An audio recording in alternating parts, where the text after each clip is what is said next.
Chapitre 28. L'arrivée à Bethléem. Le 5 juin 1944. Je vois une grande route. Il y a un monde fou. Des ânes vont dans un sens chargés de meubles et de personnes, d'autres en sens inverse. Les gens éperonnent leurs montures, et ceux qui marchent à pied se hâtent à cause du froid. L'air est pur et sec, le ciel serein, mais tout a cette netteté propre aux jours de plein hiver. Dénudée, la campagne paraît plus vaste, et les prés sont revêtus d'une herbe courte brûlée par les vents d'hiver. Sur les pâturages, les brebis sont en quête d'un peu de nourriture et vont à la recherche du soleil qui commence à poindre. Elles se serrent les unes aux autres parce qu'elles ont froid elles aussi, et bêlent en levant le museau en direction du soleil, comme pour lui dire « Dépêche-toi, il fait froid ». Le terrain est fait d'ondulations qui deviennent de plus en plus nettes. C'est un vrai paysage de collines. Il y a des déclivités herbeuses et des côtes, il y a des vallons et des crêtes. La route passe au milieu et se dirige vers le sud-est.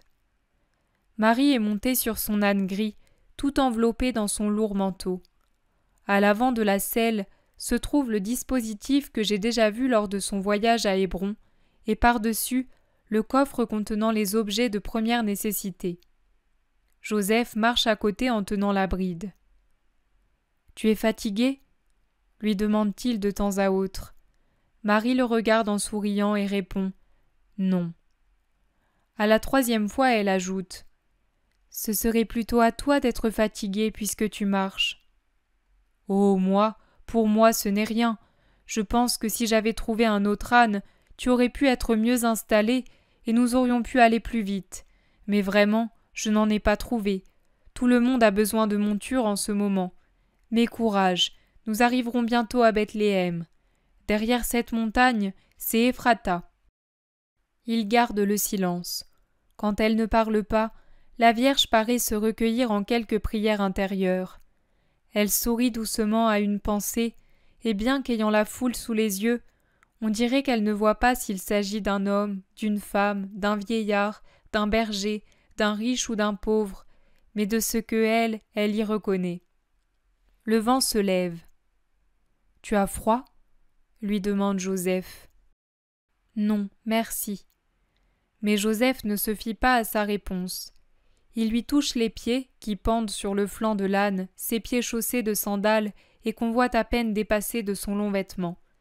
Il doit les trouver froids parce qu'il secoue la tête, enlève une couverture qu'il porte en bandoulière.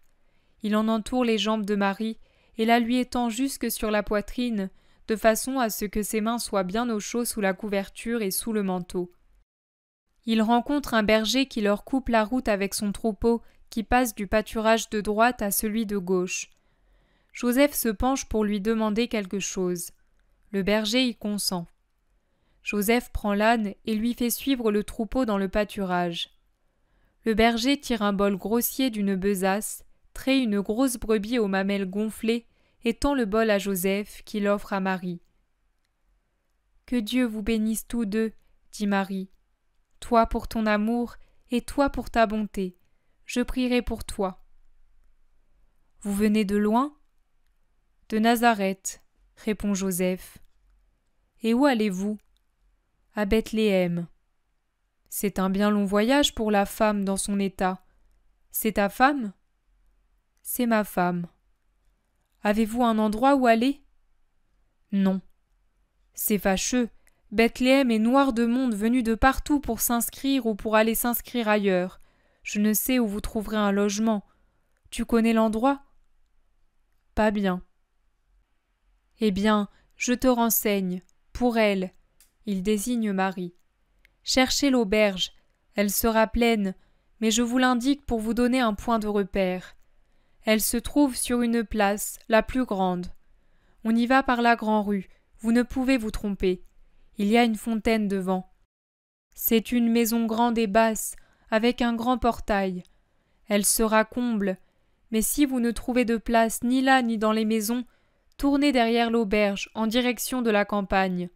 Il s'y trouve des abris dans la montagne, qui servent parfois aux marchands en route pour Jérusalem pour y mettre leurs animaux qui ne trouvent pas de place à l'auberge. Ce sont des étables, vous savez, dans la montagne, humide, froide et sans porte, mais c'est toujours un refuge parce que la femme ne peut rester dans la rue.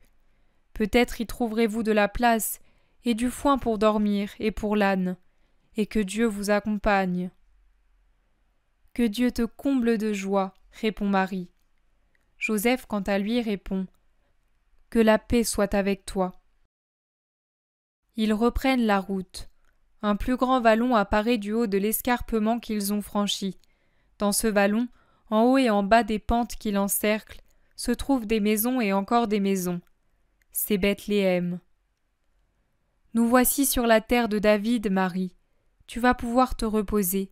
Tu me parais si fatiguée. Non, je pense.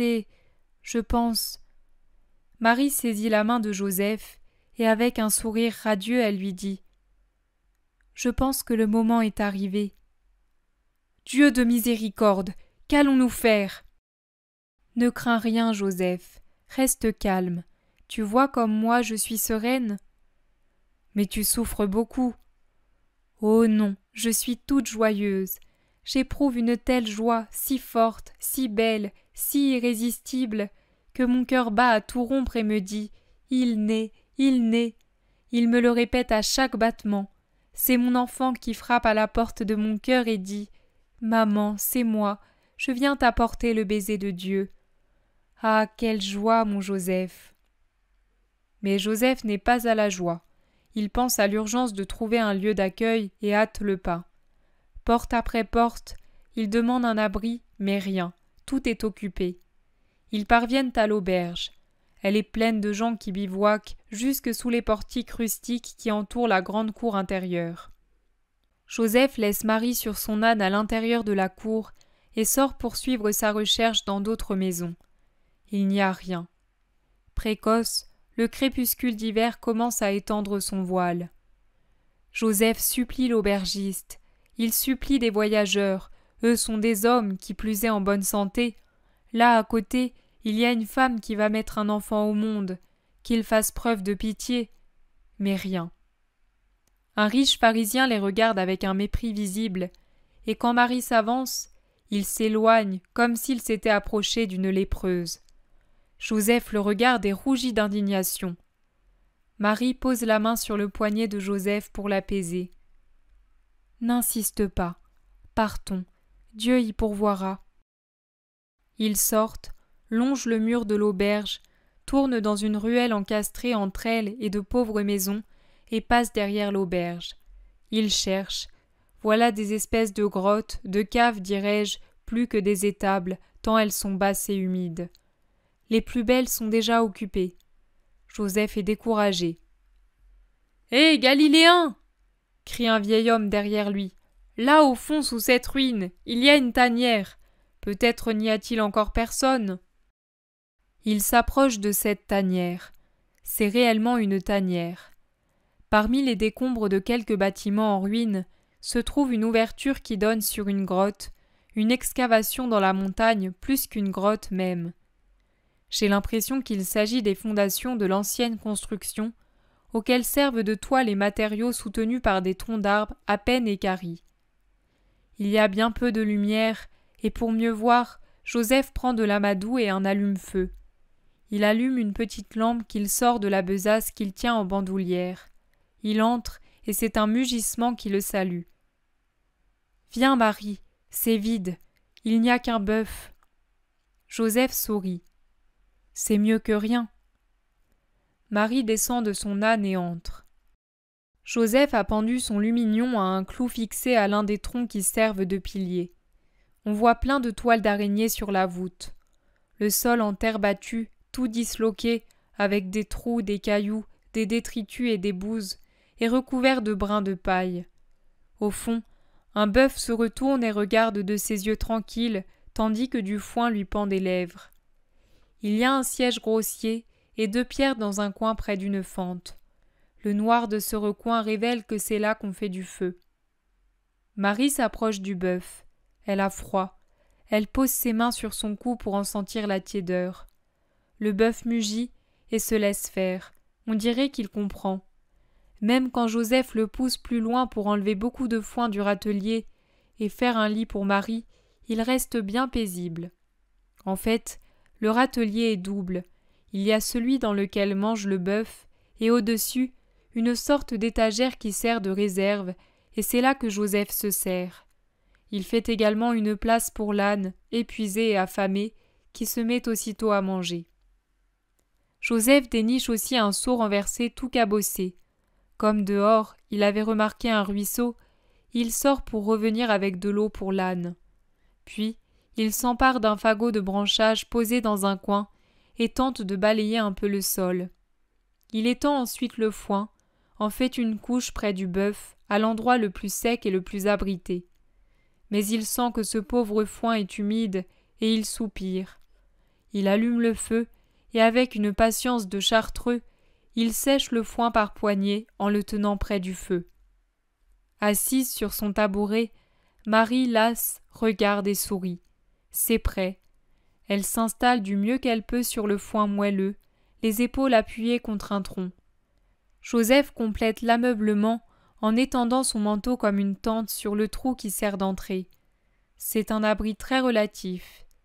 Puis, il offre du pain et du fromage à la Vierge et lui donne à boire l'eau d'une gourde. « Dors maintenant, » lui dit-il. « Je veillerai auprès du feu pour qu'il ne s'éteigne pas. Il y a du bois, heureusement.